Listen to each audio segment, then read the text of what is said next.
তোমার না রবের সাথে বন্ধুত্ব ছিল? তুমি না মোনাজাতে ফুঁপিয়ে ফুঁপিয়ে কান্না করতে আর বলতে, হে আল্লাহ, আমি তোমাকে ছাড়া আর কাউকে চাই না। তাহলে এখন কেন তোমার রবের সাথেই বিচ্ছেদ? তুমি না তওবা করেছিলে?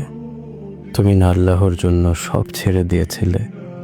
তুমি না বুঝতে পেরেছিলে তোমার আসল ঠিকানা কোথায়?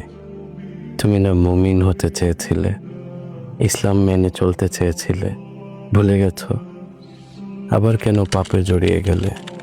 তুমি না সিজদায় পড়ে কেঁদেছিলে তোমার গুনাহের জন্য? তাহলে কেন আবার দুনিয়ার ধোঁকায় পড়ে গেলে? তুমি কি হেরে গেলে তোমার নফসের কাছে? আল্লাহর প্রিয় হতে পারলে না?